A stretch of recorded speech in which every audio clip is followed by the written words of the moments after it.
दिनचर्या के बारे में कि मैं सुबह कितने बजे उठता था, क्या करता था पूरे दिन में जिससे मेरी पढ़ाई इतनी अच्छी होती थी। मैं सुबह 5:30 बजे उठता था। मेरे से पढ़ाई होती थी वो दिन में होती थी। मैं एक रात में पढ़ने वाला या रात्रिचर प्राणी नहीं रहा हूँ। उसके बाद में एक चीज़ मेरी फिक्स होती थी, सुबह उठने के बाद में डेली एक्सरसाइज करनी होती थी।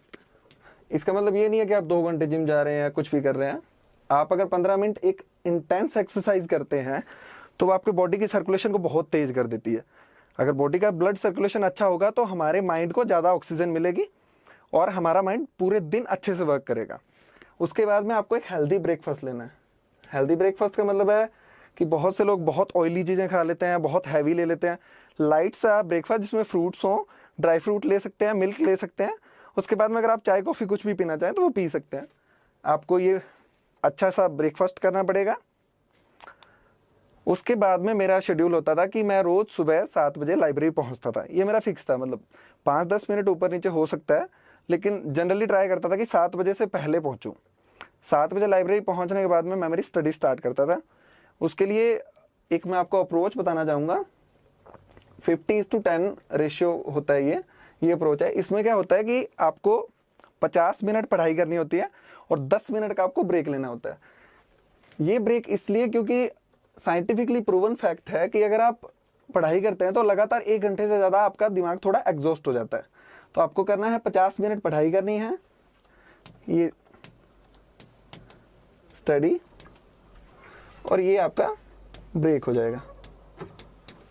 अगर आपको लगता है 10 मिनट ज़्यादा ब्रेक है तो 55:05 ये स्टडी होगा और ये आपका ब्रेक हो जाएगा। ये अप्रोच से अगर आप पढ़ाई करेंगे तो डेफिनेटली एक आप 3 घंटे लगातार पढ़ रहे हैं तो शायद आप 180 मिनट पढ़ रहे हैं, लेकिन इसमें आप 150 मिनट्स पढ़ के भी ज़्यादा चीज़ें पिक कर सकते हैं। आपके दिमाग का IQ ज़्यादा रहेगा, आपका दिमाग ज़्यादा पिक करेगा चीज़ों को। उसके बाद में मेरा क्या होता था कि जैसे 7 बजे से लेकर 10 बजे तक पढ़ता था मैं। उसके बाद में एक 20 से 25 मिनट का थोड़ा बड़ा ब्रेक लेता था, जिसमें मेरे को थोड़ा कुछ, कोई चाय कॉफ़ी पीनी हो या कुछ खाना हो या थोड़ा सा पैदल घूमना हो, तो वो मैं इस टाइम पे करता था कि 3 घंटे के पढ़ाई के बाद में मुझे लगता था मेरा दिमाग थोड़ा थक चुका है, तो मैं 20 से 25 मिनट का एक ब्रेक ले लेता था। उसके बाद में फिर वापस मेरा शुरुआत होती थी 10:30 के आसपास, और मैं 12:30 से 1 बजे तक पढ़ता था अकॉर्डिंग टू, मतलब मेरे माइंड के हिसाब से। इस टाइम पे मैं लंच करता था। लंच में जनरली मैं ट्राई करता था कि थोड़ा वेजिटेबल्स लूँ और थोड़ा सा लाइट लंच, इतना हैवी नहीं कि उसके बाद में मैं सो ही रहा हूँ 2-3 घंटे तक। थोड़ा लाइट लंच और वेजिटेबल्स, ये चीज़ें मस्ट है। और लंच करने के बाद में ये तो फिक्स था, लंच के बाद में मैं 45 से 1 मिनट के लिए रेस्ट करता ही करता था। ऐसा नहीं है कि लंच करने के इंस्टेंटली सो गया, थोड़ी देर कुछ न्यूज़पेपर वगैरह पढ़ लिया, उसके बाद में 1 घंटे के लिए रेस्ट करता था, या कोई आर्टिकल देख लिया वेबसाइट पे कोई, या फिर ऑनलाइन कुछ नेट पे आर्टिकल देख लिया। उसके बाद में 1 घंटे रेस्ट करके और फिर मैं यही होता था कि मैं कॉफ़ी पीता था और लाइब्रेरी जाता था। फिर वही मेरा लाइब्रेरी जाने के बाद 50:10 का शेड्यूल, और 3 बजे से लेके 5:30 के आसपास मैं 20 से 25 मिनट का ब्रेक लेता था, और ये शेड्यूल रहता था मेरा 8 से 8:30 बजे तक, यानी 5 से 5.5 घंटे तक पढ़ाई करता था शाम को मैं, और इतनी पढ़ाई सुबह दिन में करता था।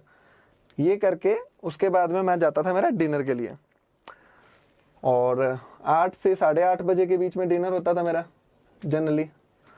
और डिनर के बाद में यूजुअली मैं पढ़ाई करने का नहीं हूँ, लेकिन 1 घंटा थोड़ा जो दिन में पढ़ा है उसको थोड़ा रिवाइज कर लेता था, या फिर जो भी कुछ नया लग रहा है, जैसे करंट में कुछ चीज़ें पढ़नी है, कोई आर्टिकल पढ़ना है, तो वो रात को डिनर के बाद में ट्राई करता था कि वो पढ़ लूँ, या कुछ लिखने का ट्राई करता था।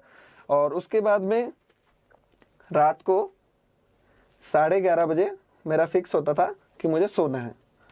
ट्राई करता था कि इसमें फ्लक्चुएशन ना हो, क्योंकि अगर आप सोएंगे नहीं तो सुबह उठ नहीं पाएंगे 5:30 पे।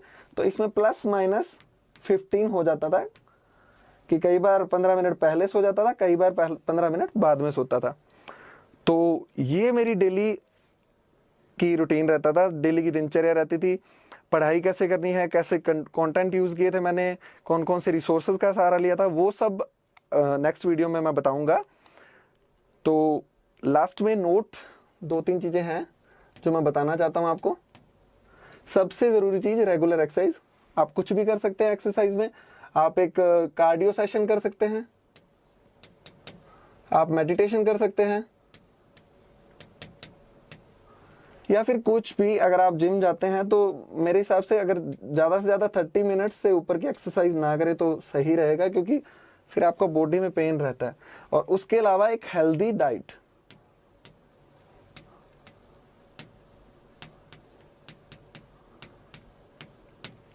क्योंकि अल्टीमेटली यूपीएससी है वो माइंड का गेम है। तो आपको अपने माइंड को अगर आप हेल्दी रखेंगे तो आपकी पढ़ाई भी बहुत अच्छी होगी। और अगर आप बहुत ही ख़राब डाइट ले रहे हैं तो डेफिनेटली इसका असर आपकी पढ़ाई पे भी पड़ेगा। तो 2 चीज़ें सबसे ज़रूरी है, पढ़ाई तो करनी ही करनी है, उसके अलावा एक आपको रेगुलर एक्सरसाइज करनी है और एक हेल्दी डाइट आपको रखनी है।